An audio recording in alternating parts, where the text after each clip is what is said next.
तो प्यारे बच्चों, यहाँ पे हम सबसे पहले इसके बाद समझेंगे कि किस तरह से एक स्टेट ऑफ मैटर को हम दूसरे स्टेट में कन्वर्ट कर सकते हैं।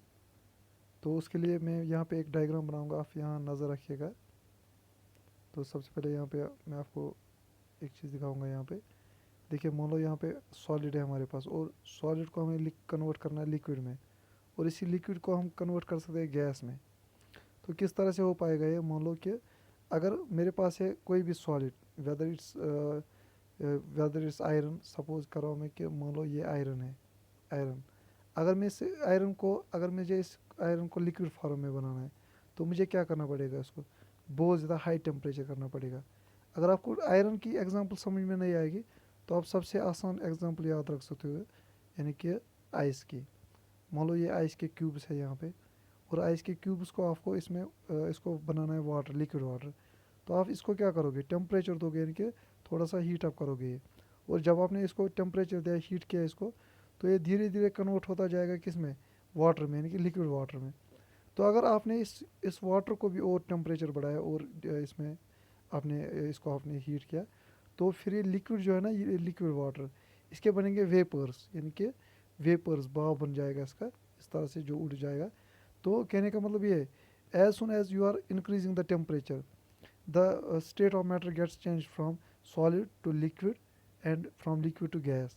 यानी कि जितना आप टेम्परेचर बढ़ा रहे हो, यानी कि जो पार्टिकल्स के दरमियान फोर्स ऑफ अट्रैक्शन है ना, मान लो ये एक पार्टिकल है, ये दूसरा पार्टिकल है, यहाँ पे ये और एक पार्टिकल है।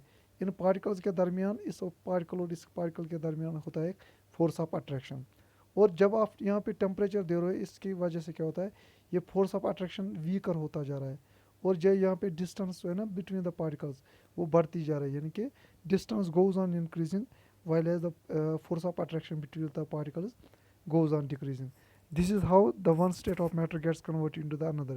usually यानी कि टेम्परेचर बढ़ाने से आपको ये चीज़ याद रखना पड़ेगा कि जितना हम टेम्परेचर बढ़ाएंगे स्टेट ऑफ मैटर को, तो वो स्टेट ऑफ मैटर हो जाएगी change from solid to liquid to gas.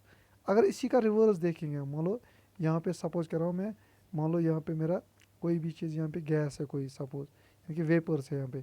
अगर मैंने इस वेपर्स का जो टेम्परेचर है टी, अगर मैंने ये टी किया डिक्रीज, डाउन किया टेम्परेचर, तो ये गैस किस में कन्वर्ट हो जाएगा वापस?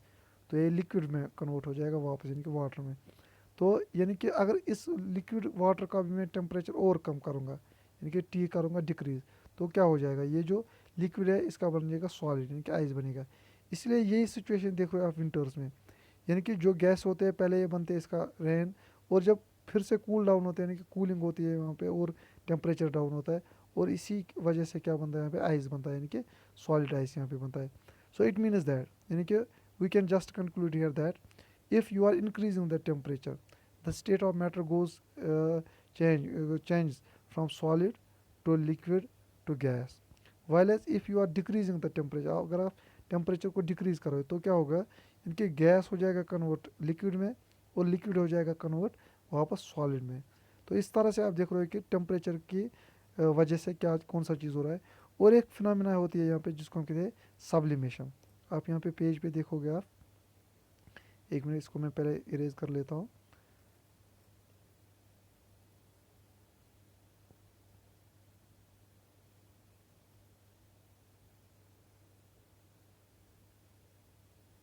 हाँ, तो आप यहाँ पे पेज पे देखोगे इस तरह से, यानी कि और एक फिनोमेना आती है यहाँ पे सब्लिमेशन की।